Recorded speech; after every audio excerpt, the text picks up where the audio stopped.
My brother-in-law died suddenly, and now my sister and her kids have to sell their home. That's why I told my husband we could not put off getting life insurance any longer. An agent offered us a 10-year, $500,000 policy for nearly $50 a month. Then we called SelectQuote. SelectQuote found us identical coverage for only $19 a month, a savings of $369 a year. Whether you need a $500,000 policy or a $5 million policy, SelectQuote could save you more than 50% on term life insurance. For your free quote, go to SelectQuote.com. SelectQuote.com. That's SelectQuote.com. SelectQuote. We shop. You save. Full details on example policies at SelectQuote.com/commercials. Glittering ornaments, fragrant wreaths, and wide-eyed wonder await you and your family this Christmas at Biltmore. Enjoy a guided tour of America's largest home, filled with shimmering Christmas trees and adorned in all its Yuletide glory. Then make the most of your visit and imagine yourself as a holiday guest of the Vanderbilts at one of our overnight properties. Explore overnight stays and ticket packages at Biltmore.com.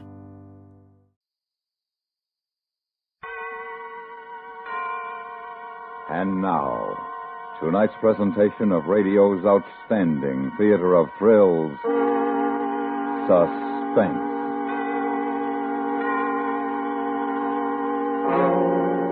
Tonight, we bring you a transcribed story of a group of brave men who risk their lives in a desperate effort to save their fellow men. We call it Arctic Rescue. So now, starring Mr. John Stevenson, here is tonight's suspense play, Arctic Rescue.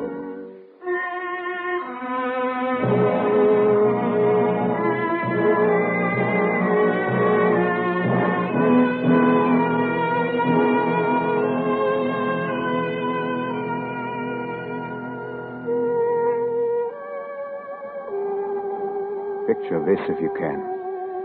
Christmas night. Miles and miles of endless, empty, broken white ice.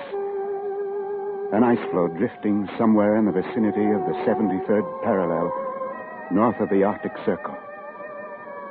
Nothing but ice. That is, nearly nothing. If you look carefully through the winter night, you'll see two tiny dark blemishes, the figures of two men. One twisted in an unconscious heap is our skipper, Jonathan Blake. The other figure, Gerald Stewart, first mate. Me. It makes a sorry picture, eh? Civilized men in a primitive wilderness of ice, waiting, helplessly, for death. Aye, a sorry picture.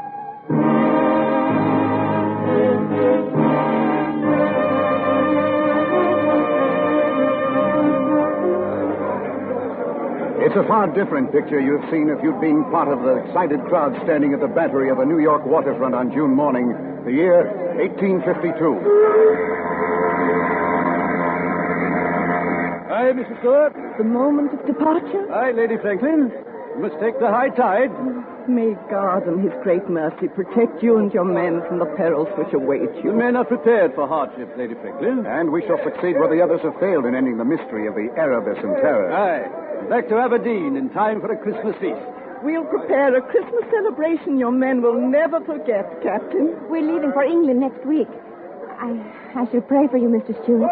For all of you. Thank you, Miss Craycroft. I'll stand many a watch out at sea thinking of last night. The ball, dancing, and you. That is, all of us will, I mean. What my first mate is trying to tell your niece, Lady Franklin, is how grateful the officers and crew are for the farewell ball you held in their honor last night. I'm the grateful one, Captain Blake. Please bring them all home safely. Come now, Lady Franklin, no need for worry. The Jessica is a sturdy ship, and the men are in good health and lofty spirits. We'll be back by Christmas, you'll see.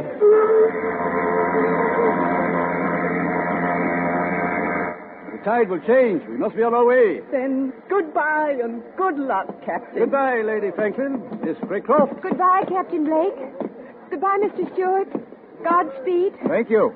We shall see you in Aberdeen Christmas week. Let's get aboard, Mr. Stewart. Yes, sir. Goodbye, Lady Franklin. Starkey? Yes, sir. Drop the gangway. Here, there. All hands at their mooring stations, Mr. Stewart. Yes, sir. And pass the orders to cast off. Aye, sir. All hands, prepare to cast off. All hands, prepare to cast off. Let go, 1 and 2. Let go, 1 and 2. Let go, 3 and 4. Let go, 3 and 4. Ship's underway, sir. Aye. Well, Mr. Stewart, fill your eyes with the sight of New York. It's the last of it you'll be seeing for some time to come. Aye, a good long time. I am, sir. As the Jessica moved slowly to the outer harbor, I watched a tiny, delicate white dot in the crowd at the wharf. She stood there beside Lady Franklin, waving. And I watched until the morning fog erased the sight of the New York waterfront.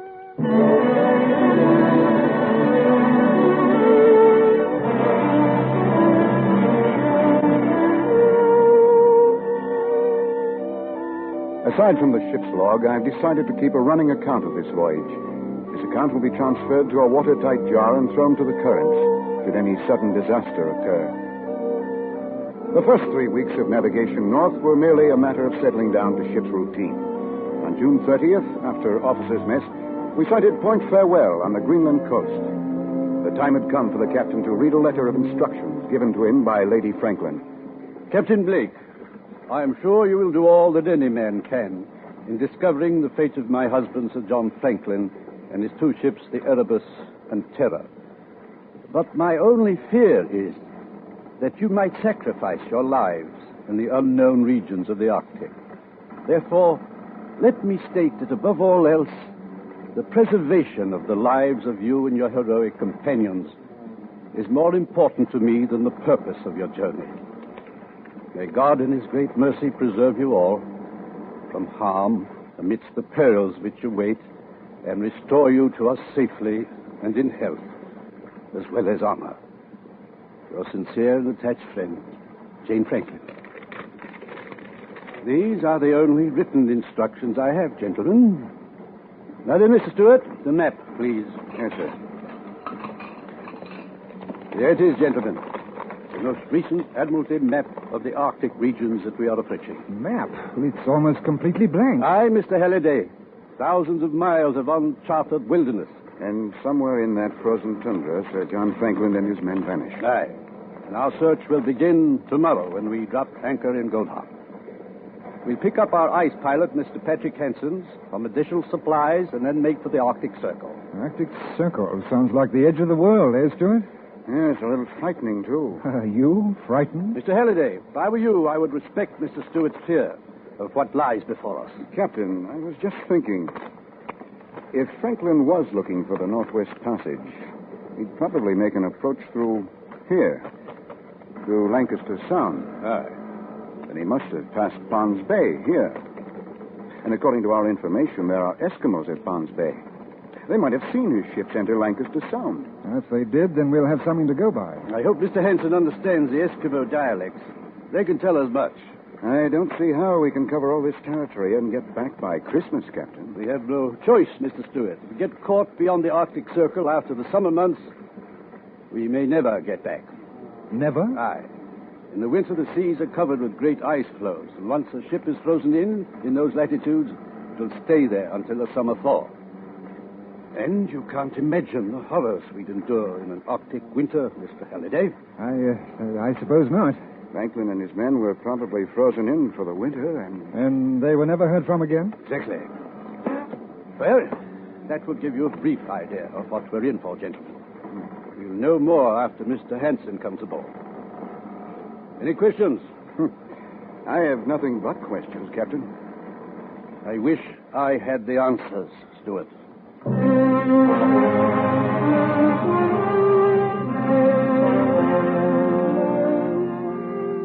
Noon the next day, we dropped anchor in the harbor of Godhavn. Here we could take on coal, additional winter clothing, dogs, and Eskimo drivers. And Mr. Hansen, our ice pilot. Godhab was nothing more than a few huts of the Baffin Bay Trading Company. And as we prepared to go ashore, a longboat suddenly appeared alongside. Captain Blake. Aye? I'm Patrick Hansen, your ice pilot, sir. We were about to send a boat ashore for you, Mr. Henson. No time for that, Captain. But we planned on picking up supplies and dogs. I brought them. They're in the boat. Well, what's the rush, Mr. Hansen? This is Gerald Stewart, my first mate. You've never been to the Arctic before, Mr. Stewart. No. You'll take my word for it. We better get up there while we got the summer weather, you bet. All right, so we run into a little summer ice. The Jessica's prepared for it. Yeah. She looks like good, strong ship. We never seen an iron ship up here before. And steam engine, too.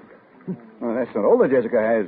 There's an additional iron plates across her hull, as well as added bracing thwartships. And the forward 10 feet of the bow is solid iron and razor sharp at the edge.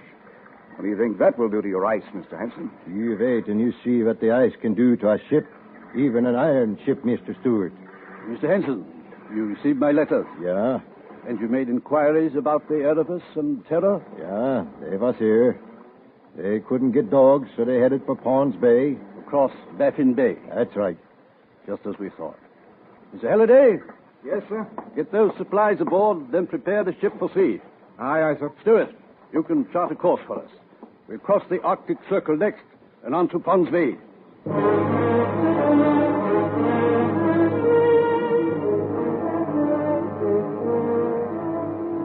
We set a north by northwest course, leaving the last outpost of civilization behind us, and crossed the Great Baffin Bay. On July 4th, we crossed the Arctic Circle without ceremony. Then we had ice freezing on deck and in the rigging. A day later, we saw our first floating iceberg. For this time of the year, we should not have seen either one.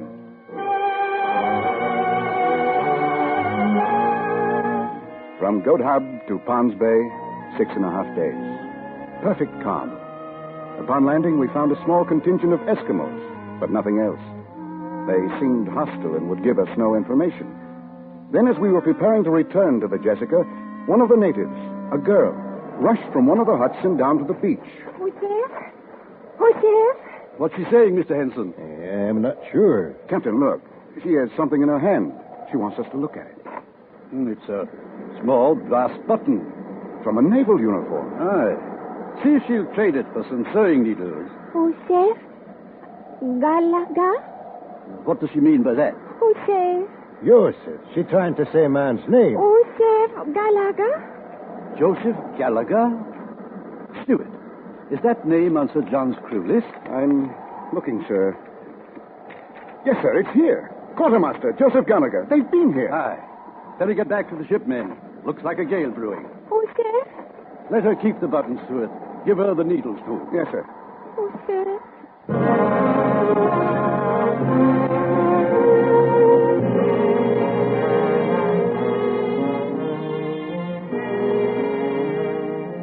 After leaving Pawns Bay, 2 months passed without incident.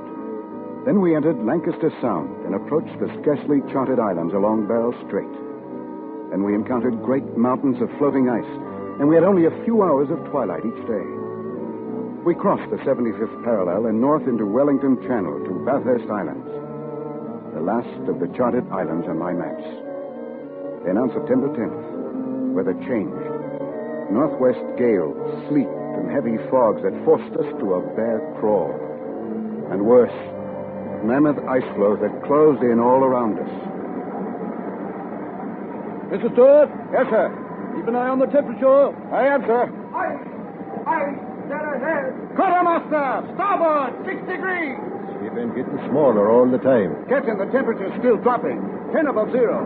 What do you think of this lead, Henson? I think maybe we better back out of here. Back out? Take a look astern, Henson.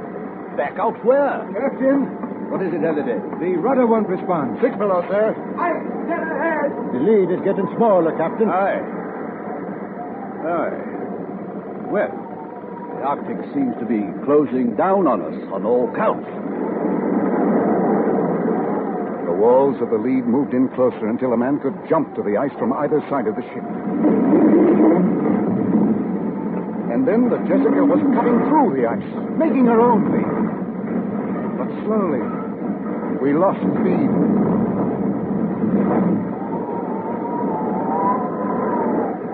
And then, finally, the ship gave up to the ice. We're frozen in now. Aye. Stop engines, Mr. Stewart. Yes, sir.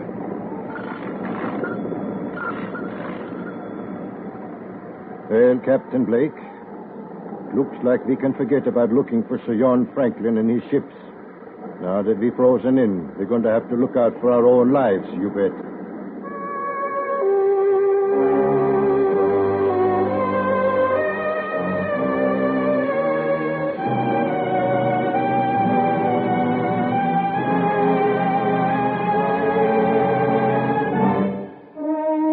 Listening to Arctic Rescue, tonight's presentation in radio's outstanding theater of thrills, Suspense.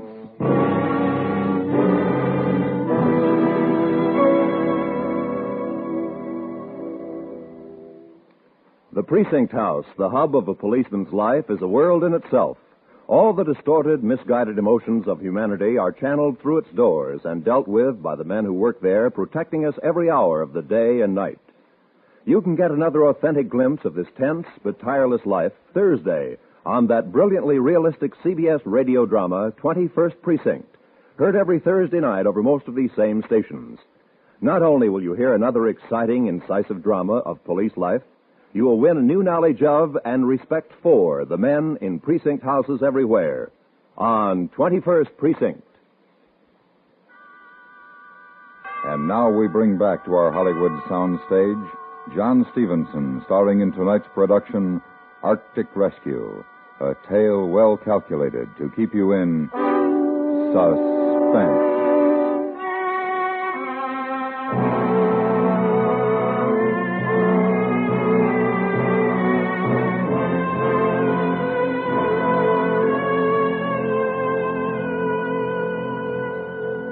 September 10th, 1852.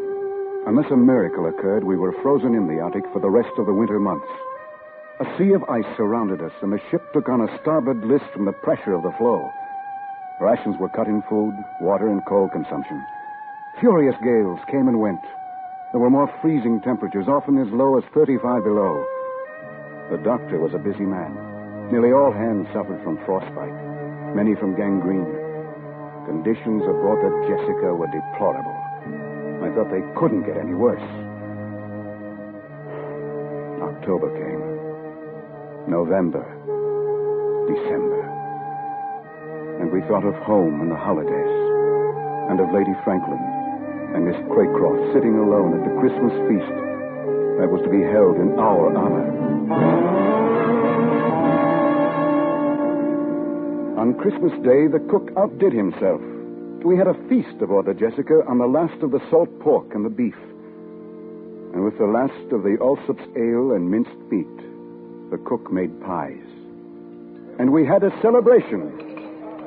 Christmas Day, 1852. Men, the captain has a word to say.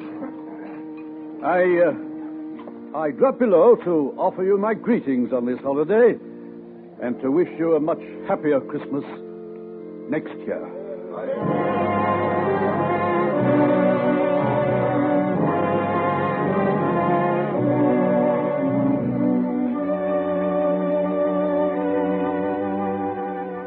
Christmas Eve, 1853.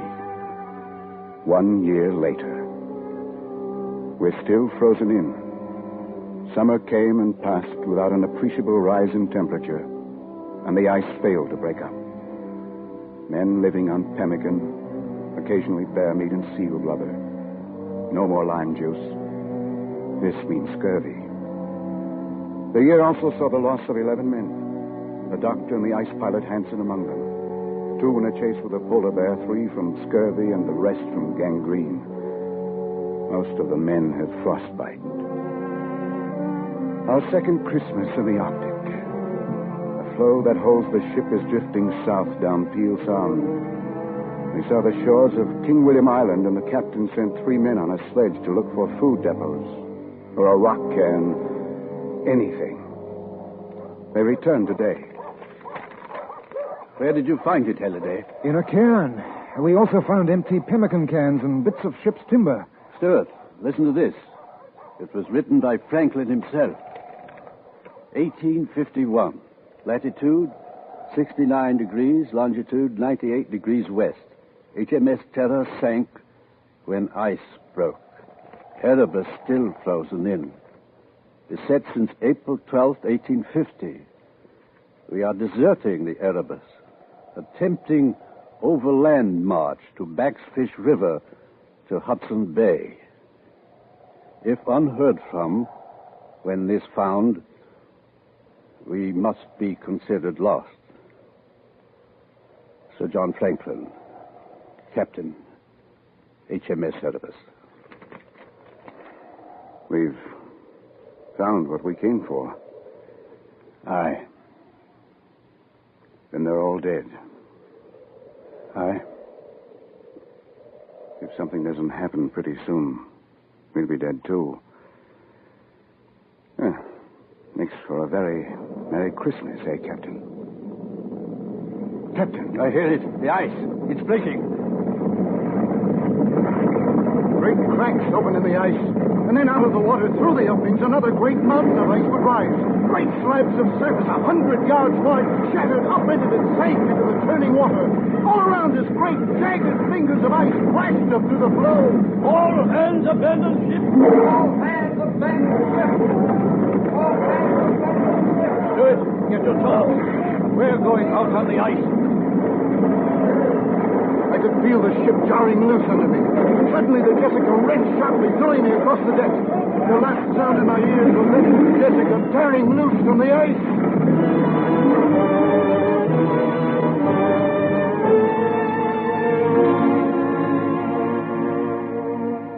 Slowly, I became aware of a pain in my leg, then of movement.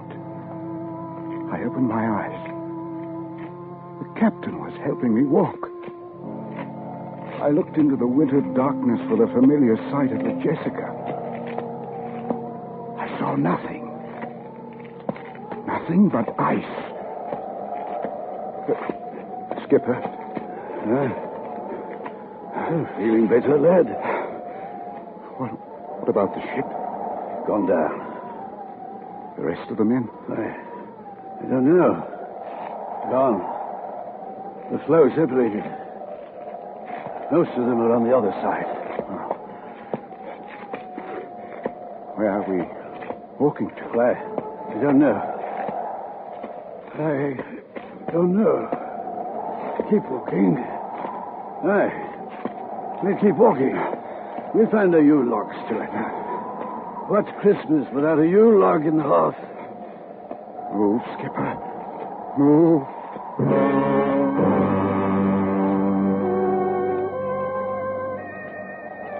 We walked on and on, climbing jagged hummocks of ice, falling through thin spots.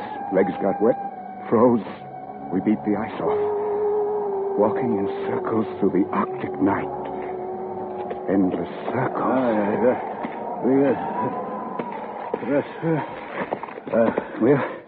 We'll rest a bit. Rest. Sleep a bit in the ice. Warm, comforting ice. No, don't sleep. Keep awake, Captain. Sleep, Stuart. The fire in the hearth will keep us warm.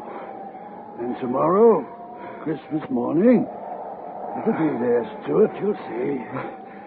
What will be there? It'll be there. You'll see. Don't go to sleep, Captain. Don't sleep.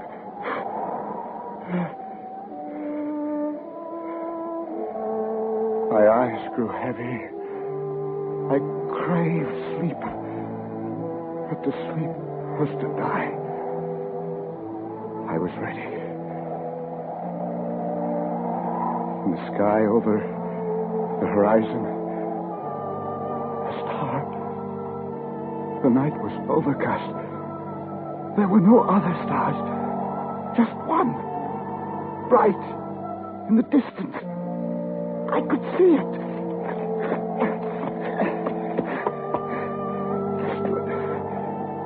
It was still there. A bright star. Over the horizon. Captain! Up! On your feet! Captain, we're going to keep walking! Captain! Captain, get up! I want to sleep. I'm tired. You've got to get up. Got to get up. Keep on walking. Walking? Where? There. That way. Towards that star. We walked on. Slowly. I carry the skipper. Unconscious now. What could it be? There are no lights in the Arctic. No stars through the overcast. But we kept moving. And the star came closer. I couldn't believe what suddenly appeared. Through the darkness, directly beneath the star, was the vague outline of a ship. A ship! Wait! Wait! Help! Help me!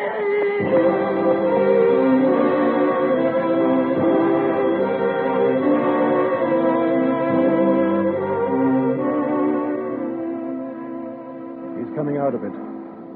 Stewart? Stewart! Ship. I saw Starkey. Halliday. In the flesh. I saw a ship. Yes, I know. You're on it. See? But where did it come from? It's not the Jessica. I know. It's the Erebus, one of Franklin's ships. The one they deserted. The Erebus? But where did it come from? Well, there we were, all of us, except you and the captain, lying on that floe after the Jessica went down.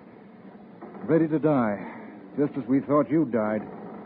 And then, just as graceful as you please, we see a ship drifting slowly out of the fog, through the broken ice, right to us. The captain. I left him out on the ice. Oh, he's all right. We brought him aboard. And pretty soon we'll be on our way home. Home? Yes, the ice is open. We can get out. The Erebus will take us back. How's that for a Christmas surprise? I follow the star. What? He's sleeping. What was that he said? He followed a star? Oh, he must have seen that lantern we hung on the mainmast. Mistook it for a star. Oh. And saved his life. And the captain. Well, being that it's still Christmas, I guess you could call it a miracle. Hey, Starkey? Aye. Aye, I guess you could have that, sir.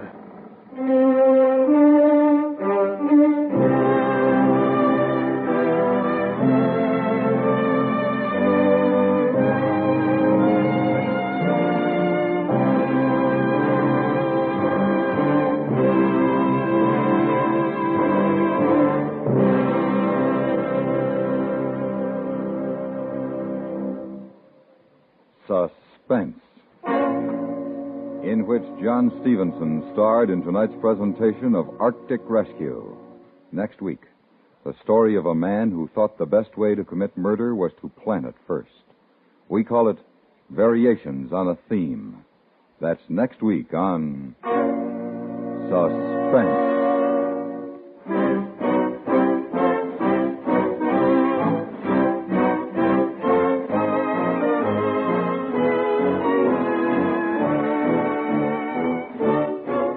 Suspense is transcribed in Hollywood by Anthony Ellis. Tonight's script was written by Gus Bays. The music was composed by Lucien Morawek and Rene Garrigan and conducted by Wilbur Hatch. Featured in the cast were Herb Butterfield, Norma Barden, Lillian Baeff, Richard Peel, George Walsh, John Dodsworth, and Clayton Post. Stay tuned for 5 minutes of CBS News to be followed on most of these same stations by The Jack Carson Show.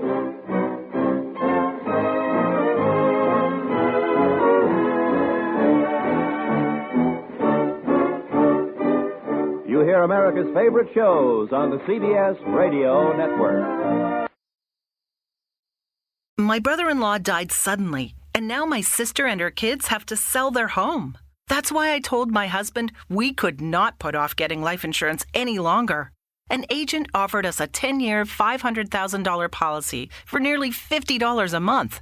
Then we called SelectQuote. SelectQuote found us identical coverage for only $19 a month, a savings of $369 a year.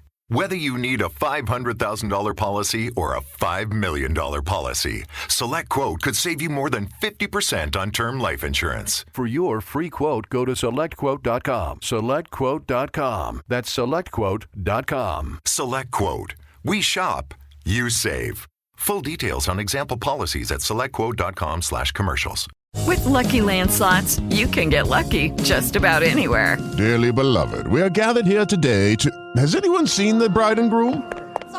Sorry, we're here. We were getting lucky in the limo and we lost track of time. No, Lucky Land Casino, with cash prizes that add up quicker than a guest registry. In that case, I pronounce you lucky. Play for free at LuckyLandSlots.com. Daily bonuses are waiting. No purchase necessary. Void where prohibited by law. 18+. Terms and conditions apply. See website for details.